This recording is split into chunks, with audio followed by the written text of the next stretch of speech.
Good morning, ladies and gentlemen. Welcome to the Daily Bone Podcast. My mic does not seem to be working correctly. There we go. Welcome to the Daily Bone Podcast, where we're going to be talking about things like Bitcoin, Ethereum, Solana, meme coins, and, of course, NFTs.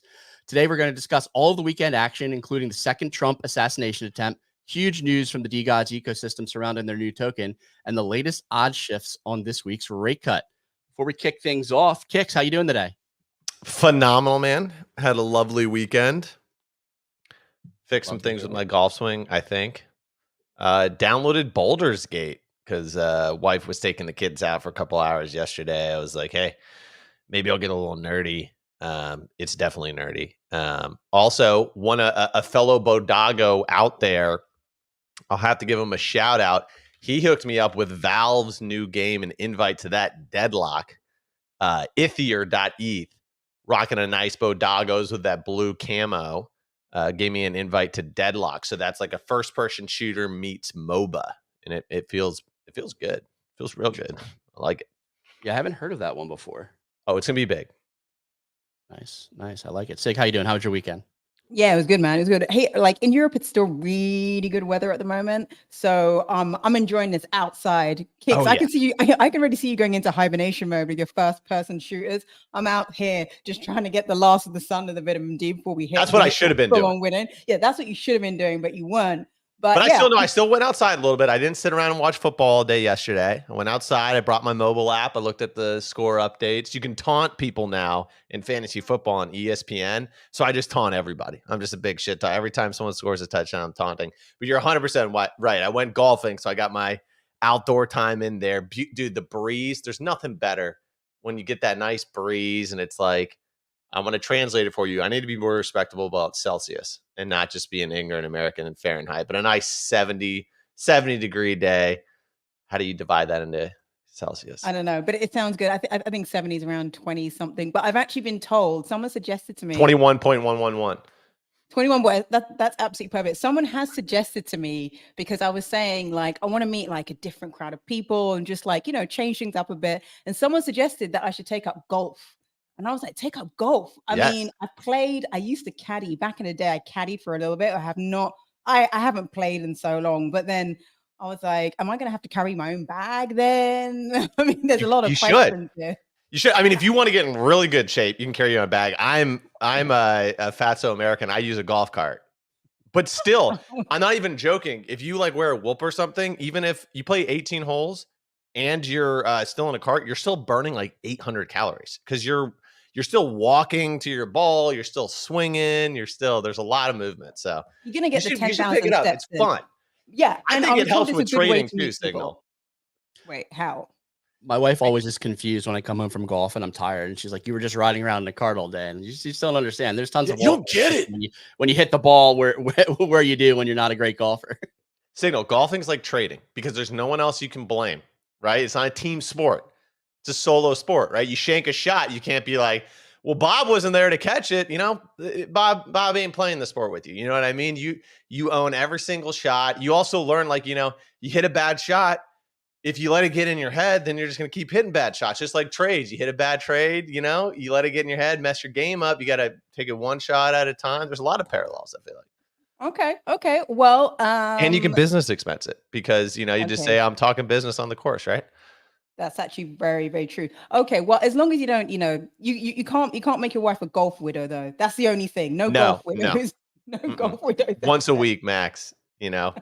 More like twice a month. No, that's messed up. That's probably why my dad got divorced. One of the many reasons, but it was there. He was working a government job, dude. You got every other Friday off, and she's like, "So you're gonna come home and help out around the house?" He's like, I got a tea time actually at 10:30. Sorry about that.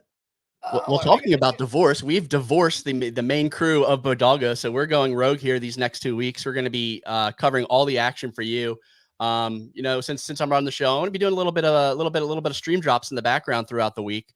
One of our partners stream. We're very happy to be partnered with them. Animoca Incubated. Expect to see these like all throughout the week, whether we're doing a sponsored spot for them or not. We're going to be continually providing you with these opportunities to farm their XP and gems. Basically, you're gonna be playing these games, earning points, and I'm gonna be running them like all week. So you definitely want to get in here. I'll link a drop to the game room. Basically, there's 2 different game modes. One's this whack-a-mole game. The second one is a trivia mode that I just put some Bodogos based questions on. So keep an eye out for these as we go along through the week. I'm going to finish playing out this game now. I missed one. The troubles of talking and playing at the same time. Very difficult stuff here. But I'll be running these all week. Make sure you participate. And you're going to be earning future rewards towards an Animoca incubated project. So you can imagine what that's going to entail.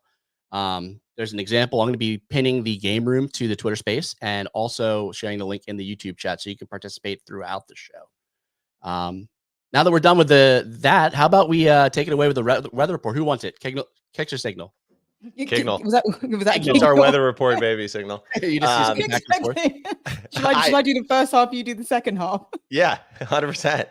Okay, let's do it. Well, I'm going to kick off. It's Monday, the 16th September, and we are bringing you a Kignall report. Looking at the crypto roundup, the majors are down on the day after a hot weekend with Bitcoin back under 59K. We just can't seem to break out this 60. Ethereum at 2,300, getting absolutely smashed, and Solana at $132 over the weekend. The biggest mover amongst the top 100 coins was Brett, which is down 8% on the day to a 740 million market cap. Over to you. Kignall. You got it. The other side of the Kignall report is here. Multiple gunshots were fired at Donald Trump on Sunday in an unsuccessful assassination attempt at Trump National Golf Course. Trump left the ordeal unharmed, and the election deadlock continues with Harris having a slight edge on Polymarket. Big questions for me. How was he shooting that day? Is he upset he did not get to finish the round? Or maybe it was the bad round and he was happy to get off the course. Next up, the DEGOD's ecosystem launch. Also, rolling back, sorry, my ADD kicking in. Farouk was supposed to interview him that night, so that was canceled. We'll see if it gets rescheduled. Well, not the space, right? I'm not sure. I may have made that up. Next up, the DEGOD's ecosystem launched the DEGOD token on Sunday. Holders of DEGODs, Utes, and Dust able to burn their assets for the new token. The token reached a post-launch high of $100 million and has since fallen to 80. Finally, SBF appealed his fraud conviction, arguing that he did not receive a fair trial. Bankman-Fried's lawyers wrote he was presumed guilty before he was even charged. Sounds kind of accurate to me. Anyways, back to you in the studio. Great weather report, Kignall. Love to see it. Love a little tag team action. Let's just jump on the Trump story right away. From what I saw, like I didn't dive too deep in. I saw that there's some shots fired like 300, 400 yards away from like the tree line. They took him down. It was like some like radicalist, I believe. Like they were showing him like from a YouTube streamer's video earlier in the year. He was trying to like recruit people in like some random video. Weird, crazy stuff, and like bonkers that there's been 2 of these assassination attempts, and this one's like almost feels like a non-story on the timeline. Like I'm not seeing like the level of like outrage. I mean, obviously the first one, hit a bit different, but it's just kind of wild that you're just not seeing like the coverage that we saw or that you would expect to see for something like this. Have you looked into this at all, Kix? Have you seen anything interesting here?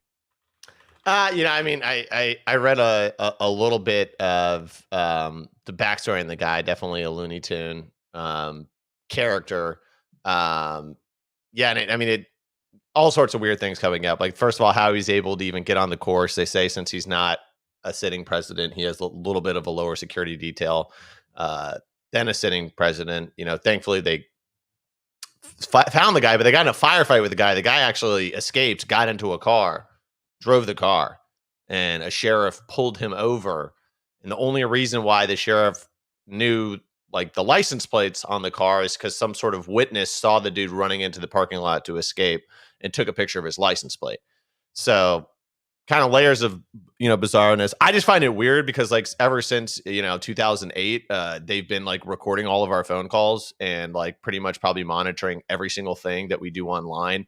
The NSA literally puts their software onto public Wi-Fi's. Like if you use a Wi-Fi at Starbucks, they're listening to everything you're saying. My point being, it's just really surprising to me that they like don't have any sort of heads up on this stuff whatsoever, when I feel like they're probably pretty close to being able to predict the future.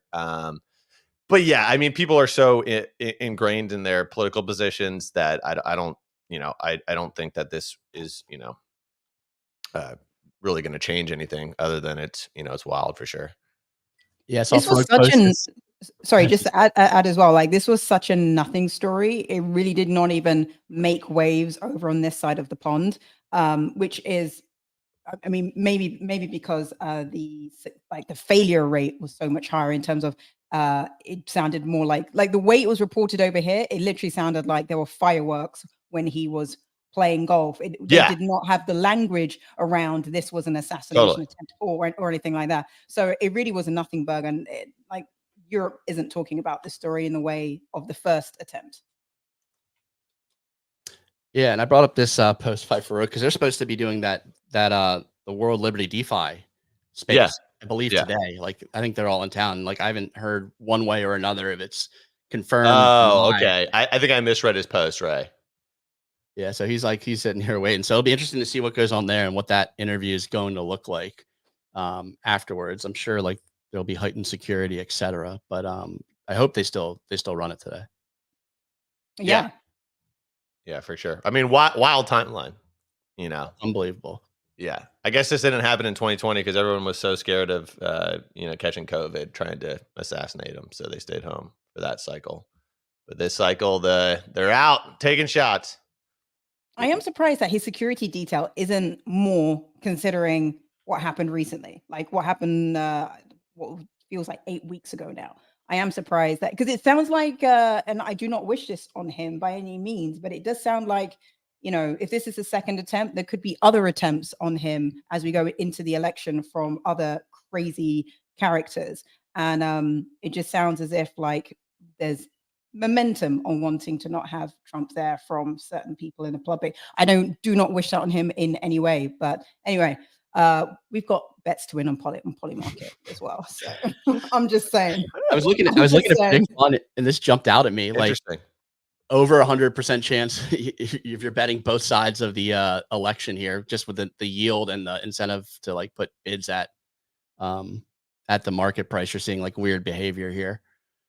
Yeah, that's probably because of the take. Yeah, the take too. Yeah, because there's the 5%. What's really interesting there is on here, on Predict Fun, they have Trump winning. On Polymarket, they have Kamala winning. And what do they have it on Predict It? Because Predict It is kind of like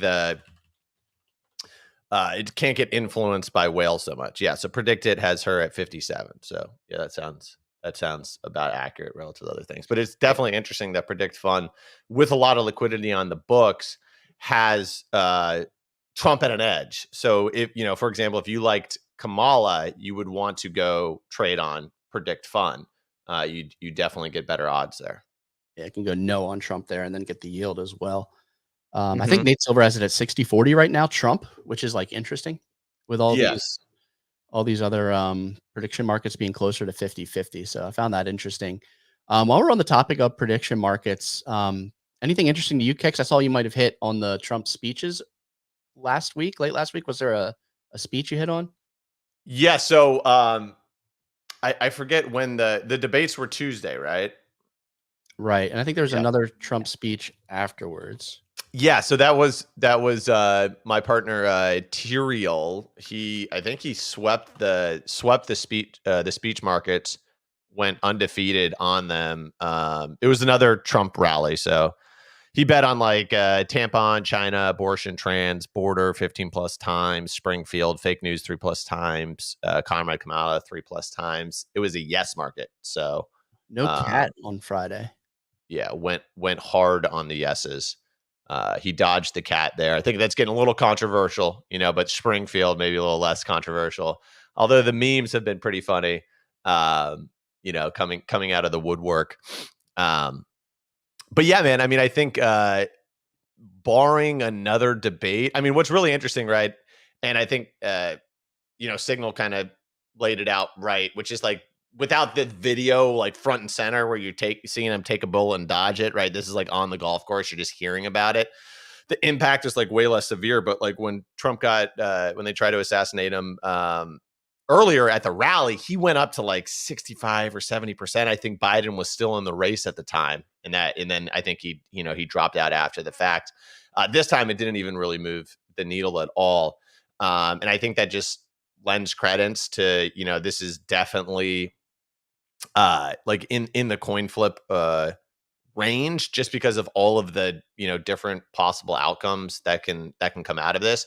But like, other than the next debate coming up, I really don't see how this starts to like swing, massively one way or another. I think one of the most interesting fun facts I can give you on Polymarket is that a lot of the whales have de-risked going into this final stretch here. And I thought that was very interesting.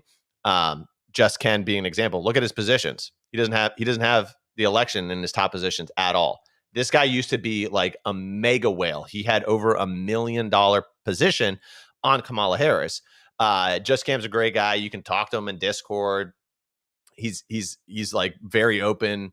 But like Just Cam does not like Donald Trump at all, right? But I think these types of traders are smart enough to completely remove their own personal biases from their trading. That's how this person's up $2.5 million. But my point being is a lot of these smart money people, they've de-risked out of the market, meaning that I think they think it's a coin flip too. They don't think, hey, Kamala's at 49.5, she should be 70, right? Because then they'd ride their money, or at least a portion of their money, right? But the fact that they've almost completely de-risked leads me to believe that they think, hey, this is fairly priced. This is a coin flip race. I don't have an edge here. I only trade if I have an edge. I'm not going to coin flip $1 million position. And so they've been de-risking whenever there's volume spikes. So I think that's pretty interesting. What's been interesting, so and just add as well, just off the back of that, what you're saying, Kix, which is it's pretty much a coin flip, is that even after the assassination attempt, even after the debate, what it will show is that normally, okay, let's take out the assassination attempt. Normally, even if a debate goes really bad for a candidate, it doesn't really matter when it gets November. People will still vote how they're going to vote. Totally. The debate does not swing it. And so you're also seeing that with the real assassination attempt, that actually that got all priced in, all the emotions got priced in, and now it's just mellowed out to this 50-50 again. And what's interesting, there's still so much speculation here, but if you're seeing large whales just sort of de-risk their positions, it kind of makes me think, okay, maybe there isn't as much speculation here, right? And you got to start being probably a little bit more strategic in how you're doing the bets. And I actually really like what your partner's doing, that he's just doing the speeches, because the speeches, I mean, he has such a good track record now. He clearly understands which words are likely to come up in which states, and it might not even be state dependent, rather than trying to take a swing at who will win the election, because it really could go either way in November, and it will come down to the swing states. I don't think it's going to come down to sort of like it could come down 50,000 votes or 100,000 votes or something like that. But yeah, I mean, it's going to be a volatile. Whoever wins, there's going to be a lot of pissed off people. I hope America, just to wrap up the, I hope America, we can get to a place where we can all vote and then move on and be Americans and get along with each other, right? Like, politics, no one's a politician. Okay. So just like, move on when it happens. You vote for who you're going to vote for. People know who I'm going to vote for.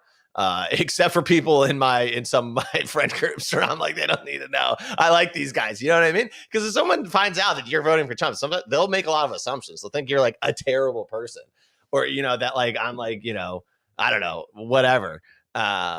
But yeah, dude, I think, we get a vote here, then we can move on, and then we can bet on speech markets and degen and crypto like we're meant to, right?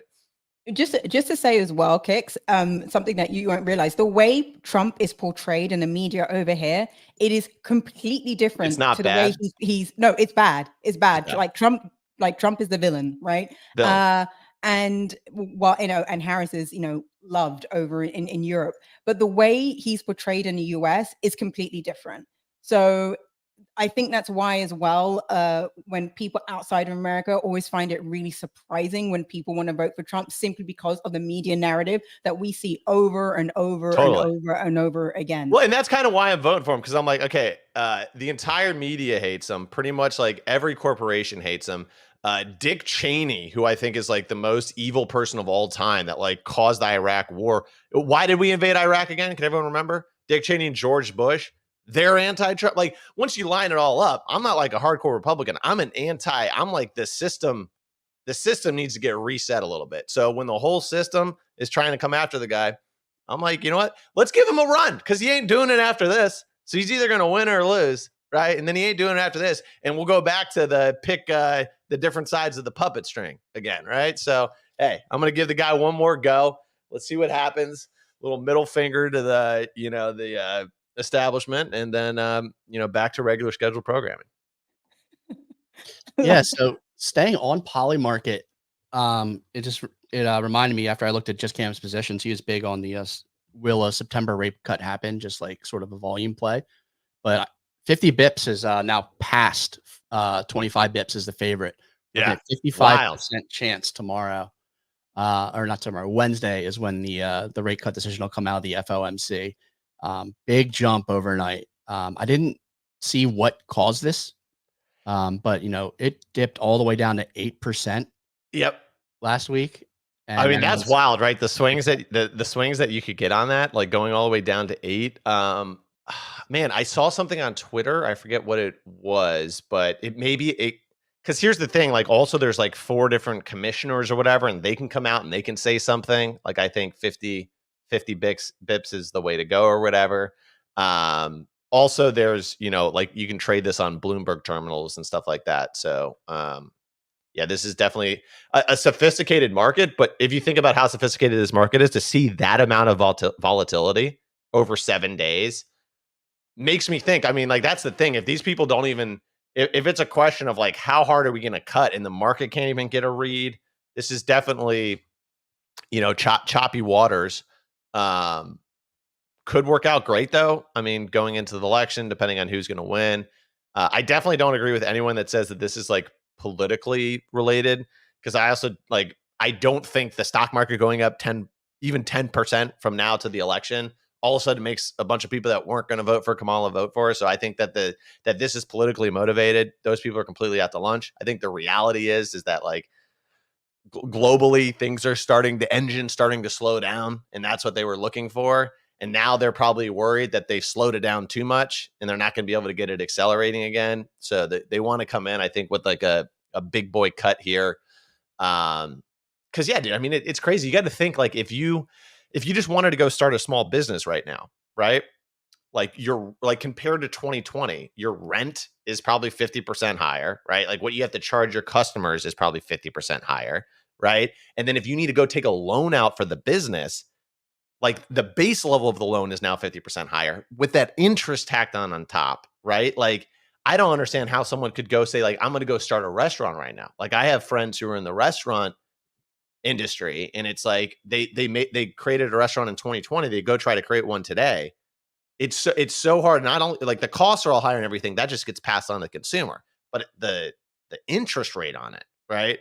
Because like higher risk things, that's like 10%. That's like 12%. Like, oh, you want to go buy a home, your mortgage is double what it would have been in 2020. Yeah. So these cuts need to come down. The thing is it's going to take a while to pulse through the market. Hopefully it's not, too late.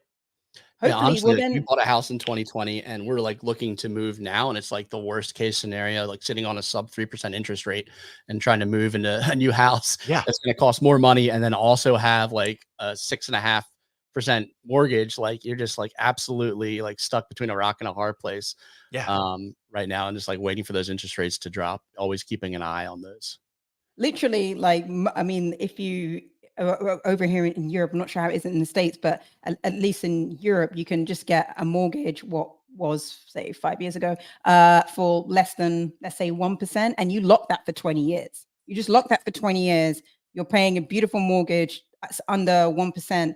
like, why would you sell your house now? There's no incentive to sell it, to lock yourself into a higher rate. And also, Kick, sorry, I was going to say on this point of interest rates as well, you're saying that it takes time to come through. And I feel like even though there should be a wall between the government and the Federal Reserve, this really feels like one of the last bullets in the chamber that they can actually pull to steamroll the economy before November.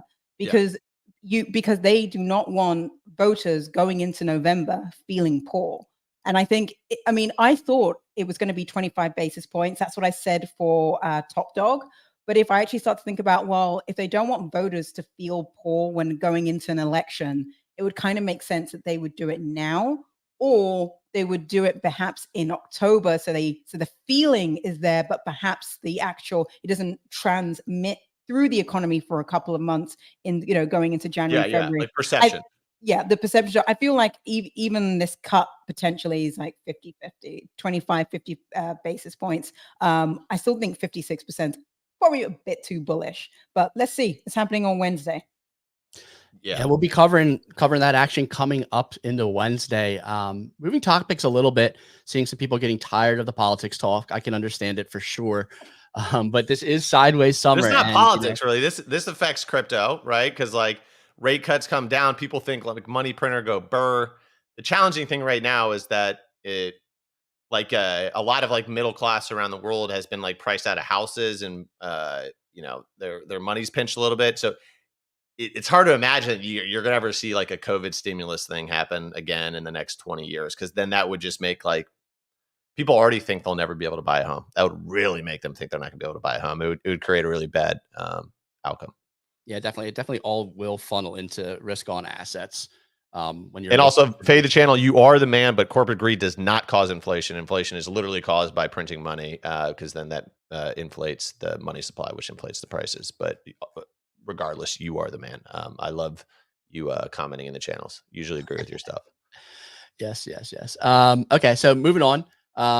This is kind of crazy. We talked about neiro, I think last week, when I was on the show, like Robert on Sol. There was one on Sol, two on Sol. Ansem talked about them, and then the one on ETH ended up winning.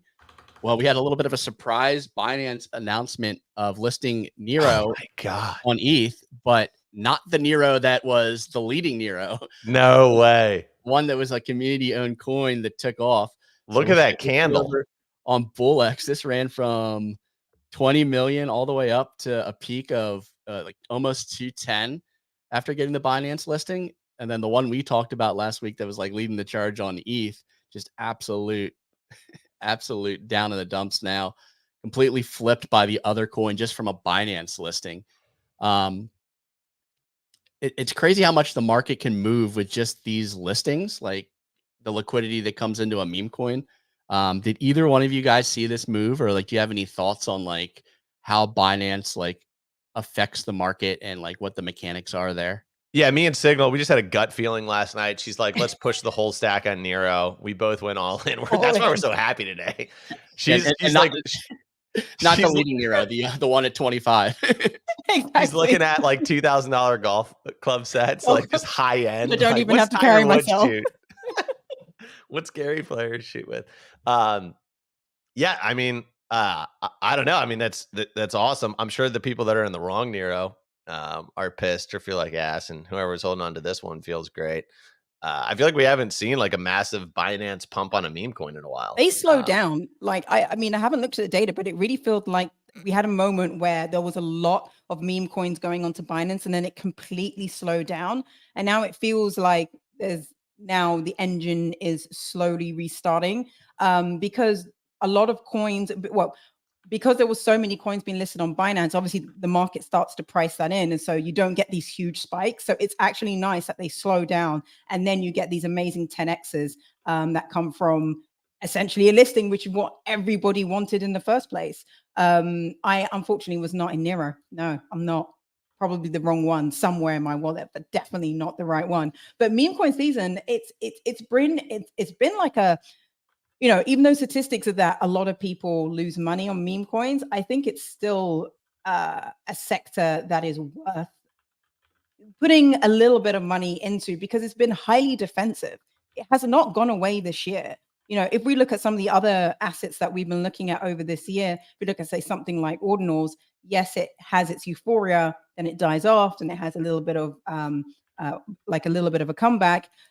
Meme coins have just been solid, and they really have been solid, and it's been worth putting in the time and attention into them. And if you have, some people have probably made a tremendous amount this year. So I think neiro on here, it was a good buy. Yeah, I like Blake's comment. I was going to make a similar one. Like CZ's in the halfway house. He's like, all right, here's the neiro. We need a list. Put it on. He's coming out when? End of September, right? Yeah, I think it's coming up. I think it's this month. He's in the halfway house now, and is due to release in the next few weeks, I believe. Staying on the meme coin topic, I'm sure you guys saw the DEGOD token launch over the weekend on Sunday. Basically, you can burn your DEGODs, Utes, and Dust to receive DEGOD token.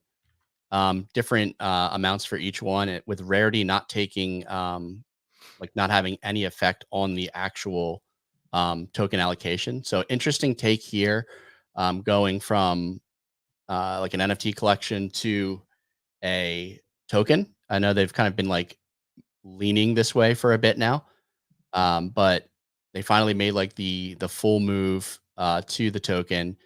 Here you can see the distribution. Basically, 85% of the tokens going to existing holders through burning your NFTs, 10% to the foundation, 3% to the launch. DEGODs and Utes both rallied on this news. We saw both run, I believe, like 30 to 40% on Sunday, about even on the day now. DEGOD sitting at a 34 ETH floor. Zooming out a little bit, got all the way up to 38 before retracing a bit. So my main question here with this is like, where does this ecosystem go from here? Is it like everyone converts to token and it becomes a meme coin, or is it just even more fragmented now? What do you think, Sig? Okay, so I thought it was really interesting that they've done this move. I know there was a lot of controversy around the way it was done, and we can talk about that more. But if we just sort of look macro-ish at like what are the leading projects doing, you've got Pudgies are doing their IP and building their world. We had the Azuki news last week. We had the Doodles news, I think, the week before. We've had Klaynos. So each of these projects is really going in their own lane, and I think Frank must have been spending a lot of time trading meme coins himself, like a lot of time, I imagine, trading meme coins, because he would not have done something like this unless his attention has been there. And for him, it obviously makes sense that the entire space, his attention has been on meme coins this entire year, and trying to drop a meme coin within the DEGOD's use Dust ecosystem would be really complex. And I like how he sort of moved the bodies, if you like. He's called Mr. Wolf in, and he's like, get rid of Utes, just burn them all. Dust, burn it all. And then, DEGODs have this conversion. I like it. He's made it simple. He's made it clean. And this is his lane. This is Frank's lane. And I think anyone who doesn't like that lane will simply sell their assets, because I think maybe a lot of holders who were into it because of the NFT side of things might not like the meme coin side of things, and then at the same time, it might bring in new people, and it certainly will, because it allows anyone, for when DEGODs have that momentum, just be able to jump in at $50 price if they want to, rather than to have to buy an entire DEGOD, which is obviously way more expensive than that. He's sitting on two sides of the bridges right now. He's still holding on to the NFT, and he's on the meme coin side where attention is. And I think this suits Frank's style. I think he's aggressively good at marketing and building a cult. That's what he has shown to be as a founder. I think he's one of the best at bringing attention, and that is what meme coins need. They need attention. So I think this new token could potentially do well and run its course in the next 12 to 18 months. Anything to add, Kicks, on the move to meme coins, or Just Yeah, the I mean, I NFT definitely think it's interesting, right? So so it's like a 404 essentially, right? So you could burn Utes or dust to get the token, right? And then the token is 404, so you can trade in and out for DeGods. Is that right? Or is Yeah, the Um, Utes yeah, that's 404 as right. well? That's right. can you move back, or is it one way? No, DeGods, you can go back and forth. Utes, you Yeah. burn, and they've gone. The collection's gone. Which, by the way, is one of the tidiest how to move the dead body of a collection possible. Like if Yuga could move all their dead bodies and all their tokens, they have an ecosystem of like 300, maybe more thousand tokens. They had to end up selling off a whole bunch of tokens. Here, he's just like, burn it, get the token. If you want to hold the token, keep it. If you don't, then you don't. Dust also gone. So I think like this was a really smart way of cleaning up the ecosystem. The biggest controversy here, though, is that if you held a rare DeGod, it got you the same amount of tokens as a floor DeGod. And I don't hold any DeGods. I don't have a like a horse in a race on this, but I understand what the controversy is. Imagine you spend a good amount of soul on a DeGod because it's rare. You think in the future it could go up in value. Yeah. Or has amazing traits and you've been able to hold it for a while and it's held its floor. You basically have had all the value just go to zero because everyone's tokens are the same. Now, Frank replied back to this and he was like, it's just simpler. It's just simpler rather than trying to reward, rarity. And the way he was talking about it in the tweet, he actually sounded like he was completely like anti the reward culture in NFTs or what we've had over the past 3 years. And he wants a clean slate and you just treat it as a token. I think that what this will do for DeGods, it will wash out people who have been used to this, like how he calls it, entitled airdrops, entitlement behavior across the ecosystem for having more expensive assets. And it will just equalize everyone. But then I think that could potentially bring in new people if he becomes, again, like turns on the marketing machine. I don't know what's happening on the ordinal side of things. That's something that I do need to look up. If the DeGod ordinals are also able to be converted to this new token. But that's essentially how he's cleaned up DeGods, and he's in the meme coin lane now, which I think he will thrive in because he's probably done very, very well this year if he then wanted to then take his own collection and make it a meme coin. Yeah, so I'm looking through the docs now and I'm seeing it looks like you can burn the Bitcoin DeGods as well. I don't know what they're saying in terms of return. I'm not sure the price of those compared to. I think it's the same. That's the whole point, Ray. I think I mean, correct me if you read something else in the documentation, but I think that is the whole point. There's no rarity. Just like you burn your DeGod, this is how much token it gets allocated. What I will say is surprising for the ordinal DeGods because of how much money they spent doing that, how early they were to it. There was so much like narrative and provenance put on that collection. I'm surprised that even they will just sort of be equalized out and just treated like any other asset in the ecosystem. But this is a huge control alt delete moment for DeGods. I think if you ever wanted to get in, this would be one of the opportunities to get in, like maybe not now when there's all the hype, but in the future. But I think Frank also will have things cooking. He's not going to just drop this token, drop the merch and be like, yeah, there's nothing else coming. I think he's going to have sort of the next 3 to 6 months paved out as this is what we want to do in the community. You like anyone who like a lot of meme coins suffer because they don't have good marketing, and Frank is good at marketing and he's proven that time and time again. Yeah, I agree. He's definitely, I mean, he's good at marketing around a launch, I'd say. Yeah. Like the Utes launch was terrific. This launch seems like it's done pretty well. The original bridges work pretty well, but then it gets quiet for a period of time. So I'm a bit concerned if there like isn't another big launch planned after this, that like we're gonna lose a bit of steam. The one thing that like really sticks out at me, I mean, yeah, the rare DeGods, you can burn them, you get the same amount, but you can always like people can get them back as well. Like rare Utes, people who bought rare Utes, I think there was one that was sold for like an absurd amount of soul last week or 2 weeks ago. They're like out of luck. Like they're like not really like incentivized to burn. Do they still hold it? Like you basically just speculate that someone's going to want a Ute NFT later, even though it's not really like a supported asset as much anymore with the token. So I think there's gonna be a good amount of confusion here, especially around the rarity side of things. Well, then people are talking about the minted at 0.33 Bitcoin. Jesus Christ. But the thing is like people are talking about the gameonomics of this, which is like, well, if people start burning Utes, it means there's going to be less Utes in the ecosystem. So will that drive value to Utes?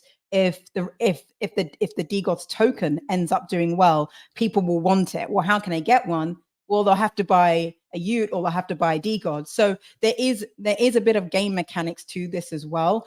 But it really comes down to like how Frank is going to execute this in the next 12 months through the peaks and troughs and the sidewayness of the market. But that's the one thing, sort of going back to the point I was making earlier, is that meme coins have been incredibly defensive this year. When everything else is tanked, if we look at NFTs, when everything else is tanked, meme coins have done pretty well. And they've kept attention. It depends which ones you are in, but overall, that's where people have been flocking to. So I think he's in the right place for DEGOD. If I saw, for example, Azuki try to do this or Pudgies try to do this in that way, I personally wouldn't be so bullish. I wouldn't be thinking that leans to the founder's strength. Here, I think it does lean to Frank's strength. So yeah, let's see what happens in the next 3 to 6 months. Would I want to have been holding a Ute right now, like a premium root Ute? Absolutely not. Absolutely not. I think people who had the premium assets have got completely screwed over here.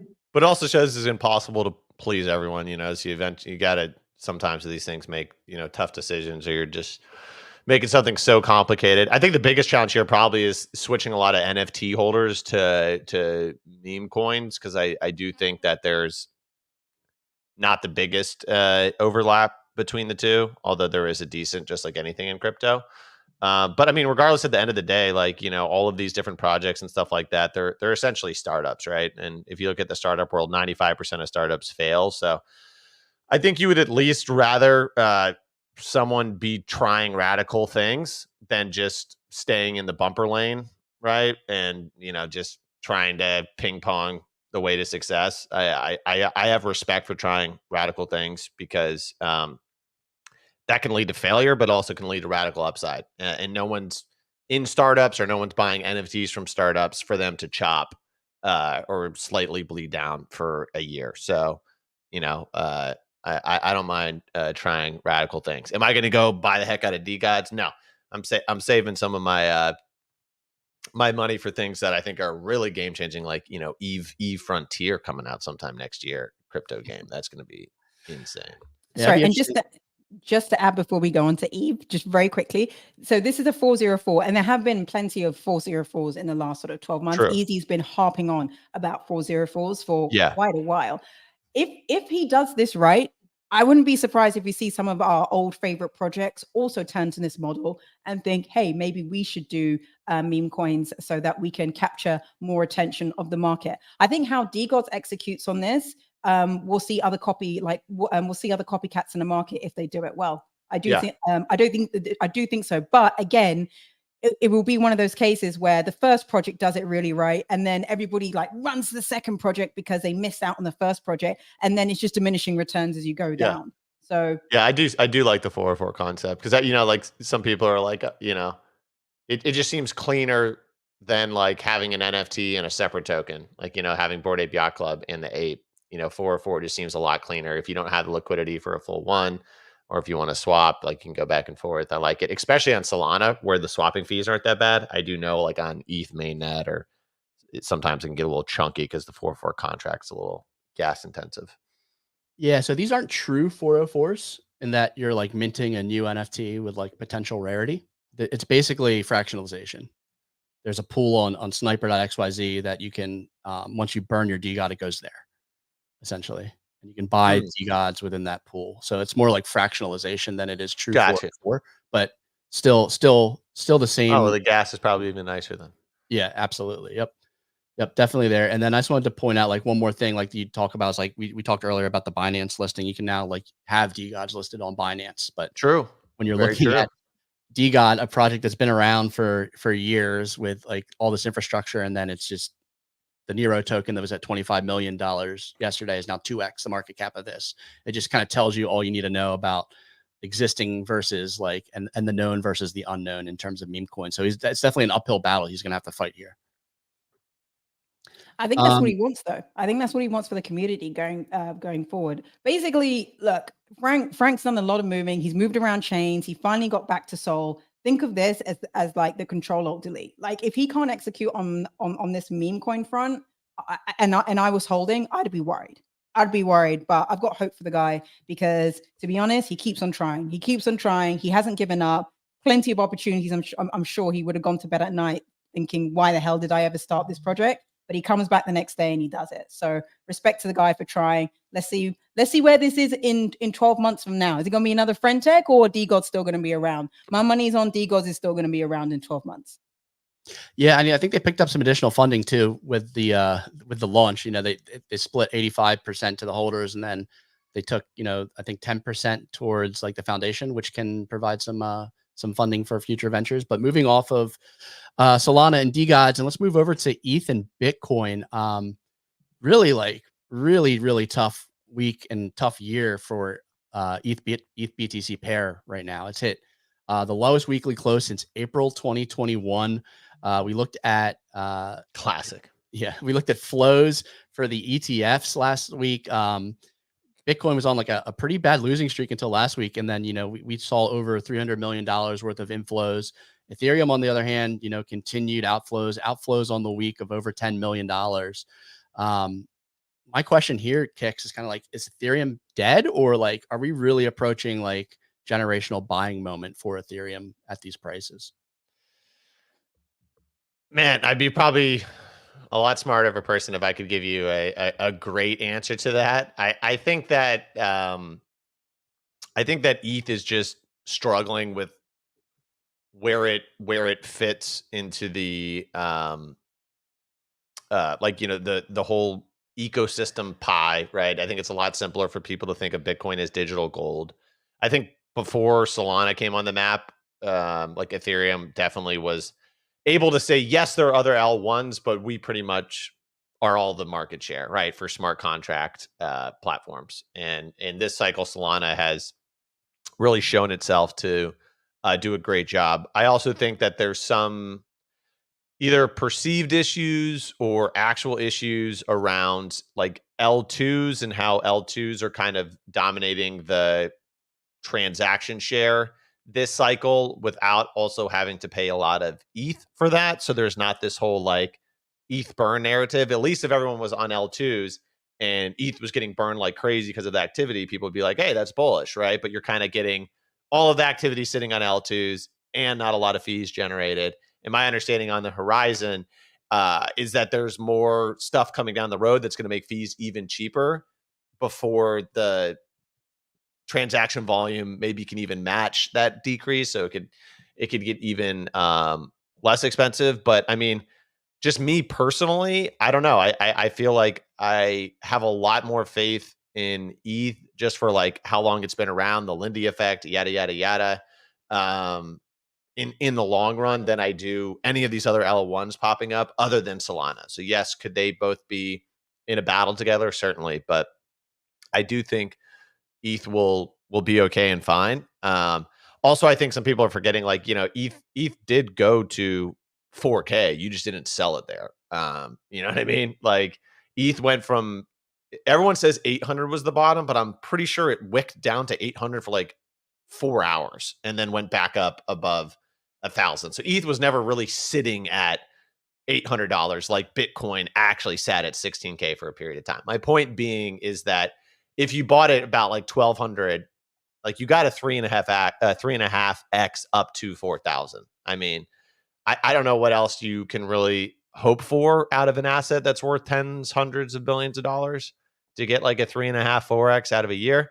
But yeah, then if you didn't sell it, now you're sitting in no man's land, as it's kind of like shopping there. I'm still a decent believer that, like, unless we have some sort of catastrophic financial effects, that like basically what we're seeing is kind of an elongated 2019 into 2020 cycle. Where basically this run up that we've had in 2024 like isn't the bull run per se, it is the lead up to the bull run. And if you look at what happened in 2019 with Bitcoin, it was very similar. I don't think you saw it as much on the east side, but basically, Bitcoin went to 20K right in 2017. It kind of went up to 14, 15K in 2019. Then it retraced down. Then it went on the big explosive run. So I could definitely see some sort of an outcome on that. But yeah, ETH is definitely not like the super sexy thing right now. I think Solana has captured a lot of mind share. And then I think for people that are just like, hey, I don't want all my money in the US dollar, or gold or whatever. I want to be in Bitcoin instead. Like those both are nice angles. ETH has kind of lost its footing a little bit.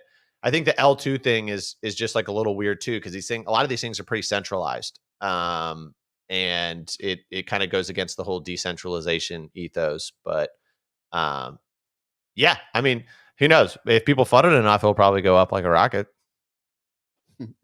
Yeah, as soon as I sell my bags, it's gonna Exactly. go crazy. That's what we're all thinking, though. That's for me, like of all the assets we talk about on the show, ETH for me is the most depressing. It's like the opposite of a Hollywood story. Oh, it had the Hollywood story in May, and then it's just ETH epitomizes the space, how the space feels right now. This just like sidewayness, not really doing very well, complaining and moaning and whinging. That's what we're looking at in this chart. And that's why I find it so depressing. But at the same time, because we talk about the asset every single day, I just kind of shut that off, that side of my mind, and just be like, let the asset do what it's going to do. I just don't believe that an ecosystem that has had ETH 2015, I want to say, so almost 10 years of coding and time and resources and regulation will just disappear down to $1,000, in the next 12 months. They still have a huge edge, literally a 10-year edge. I do agree Solana has taken a lot of the mind share and attention, but I do believe as an ecosystem, other teams continue to build on top of it with L2s, and Ethereum as an L1 isn't going to disappear. Will we see 4K again? I think it really depends on the macro picture. I think it depends on what's going to happen to Bitcoin.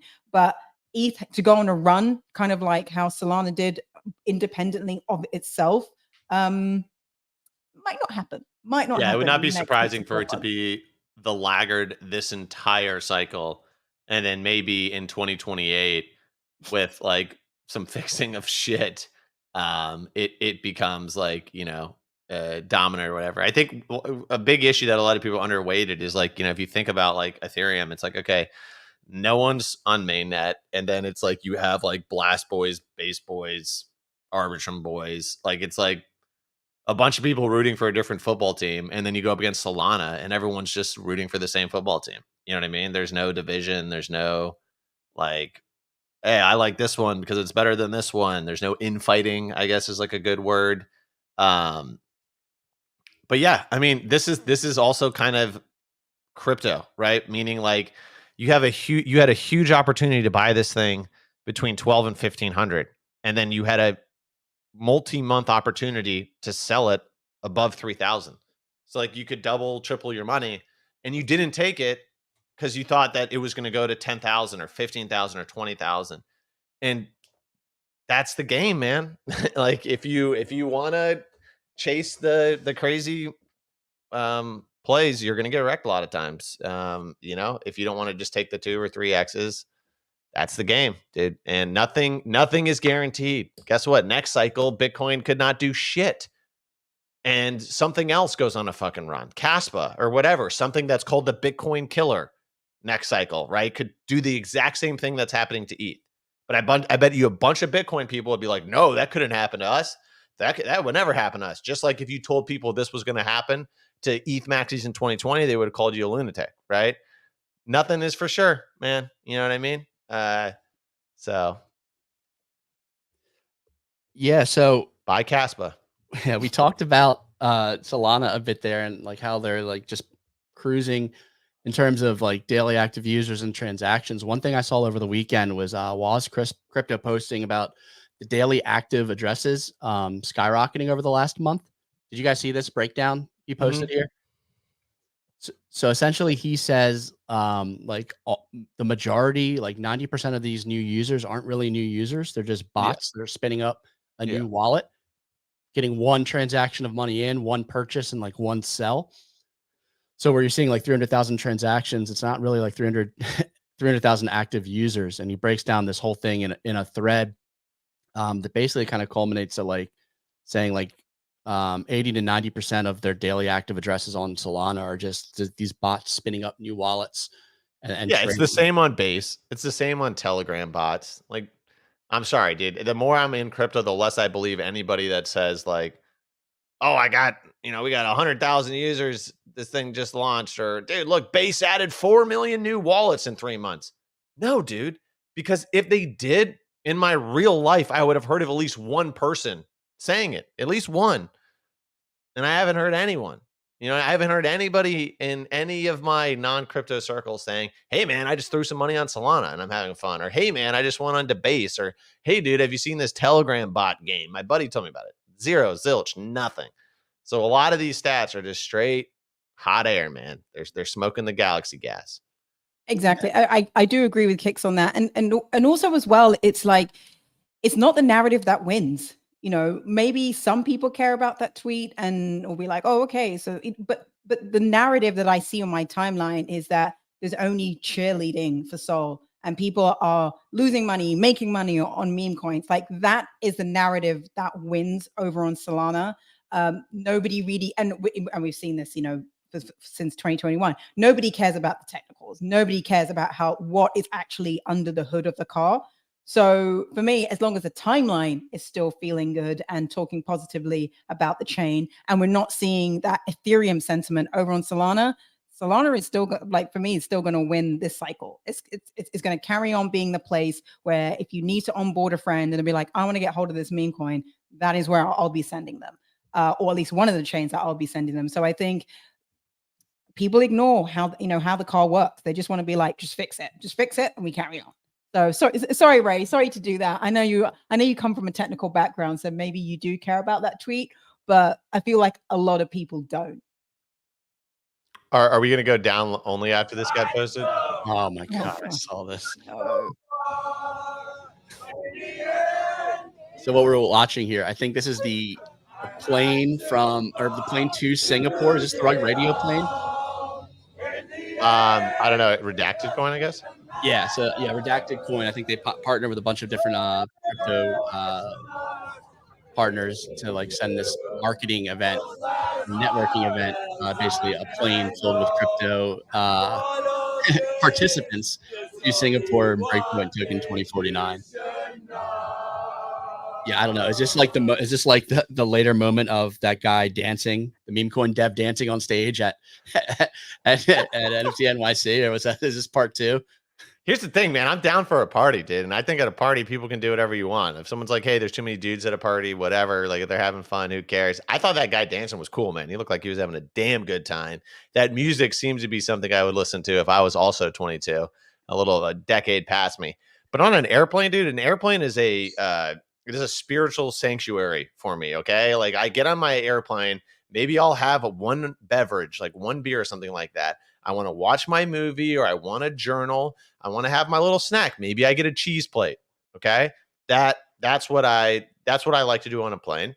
Hey, dude, if Allie, if other people like to party on a plane, by all means, but I got a little bit of claustrophobia. Like I'd ask them if I could go hang out with the suitcases down underneath, not even dunking on these people, but just like a party on an airplane. I don't know. I just can't do it. It's just not me. You know what? I think no. To be fair, they look like they're having a really fun time, and I'm pretty sure they do. It's private. It's a private jet, so they would have leased a plane for themselves. But I am like, I would be in for it, and then I'd be like, wait, so how long is this flight? Because if this is like London to Paris, yeah, I could do like an hour's flight. But if it's like 12 hours to Singapore, I know after 3 hours, I'll be like, okay, I've got a headache. I just need some water. I want to just close my cabin, go to sleep, put my mask on, and then you've got the group of guys or gals being like, one more song, and you've got that for 12 hours over to Singapore. I couldn't do it, but but the people who are on that plane, they look like they are having They're having the a good best time. I'm happy for them. I hope some people Yeah. get married. They meet and they get married. I hope some people become best friends. For me, if I'm going to a plane to an event, the way there is a rev up and then the way back is a wind down. So I feel like me personally, I can't rev up too much on the way there. Yeah, I get it. The plane is like Oh, a little guitar though. mentally preparing. They've got a singer on the plane as well. You're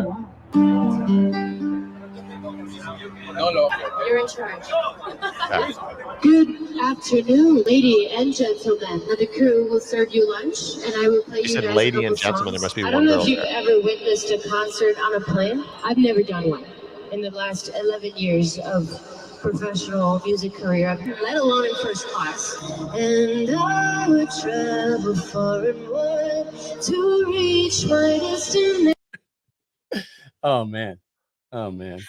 This is interesting. Also, Kex, I have some questions for you after not recognizing that song as being Linkin Park and like one of their most famous songs. I know we're about the same age. That song is not before your time. And I tried so hard to lose it all. I know that song. Okay, that's what they were singing there. That's what they were singing in that video. Oh, no, 100%. Yeah. But I need to be about like 6 IPAs deep to be like singing with everybody else. Else I'm going to be like the guy in the corner, slow sipping, like doing like a fist bump at the chorus. It's just like the smoothest flight ever, too. Oh, Yeah, yeah. I know. It looks like there's no turbulence at all. Everyone just looks like I mean, it looks like they haven't even taken off at that point. Now I'm just thinking, are they actually up in the air at this point, or are they just on the ground, just having like a really good time? And then Haven't taken off yet. and then the air. Look, I mean, can you? No, but it's a private plane, so maybe you can. But I mean, I saw the picture of the plane just flying over the water, and in my head, I'm just thinking at some point you'd be like, yeah, can we just get the plane lower, emergency land at the nearest airport, and I can get out? Or I'd be running back to economy and just hiding at the back near the trolleys, just being like, this is where I need some peace and quiet. But honestly, it looks super fun. It looks fun. Actually, Yeah, I don't really like cool hating idea. on people living their life, having a good time. They're having fun, but they did just mark the top, and now it's down only for the next 6 months. So that's just how it works. I'm sorry. Yeah, what was it? Breakpoint when the FTX happened last time, right? Everyone was flying back from Breakpoint. So yeah, could be a nasty hangover for these people coming home on this flight. So we'll see what happens. But ladies and gentlemen, we're coming up on the end of today's show. I want to thank you all for joining us on this show number 1 of a 2-week stretch of me, Kex, and Signal. Glad you guys stuck around. Glad you guys got to hang out. There's gonna be a lot more of this all week. Excited to continue to run the show. You can find our podcast if you want to listen to it afterward on any of your favorite podcast platforms, Spotify, Apple. You can rewatch on YouTube as well, Twitter broadcast. But that's it. Have a good day. Have a good day. All right. Outro music. Outro music activated.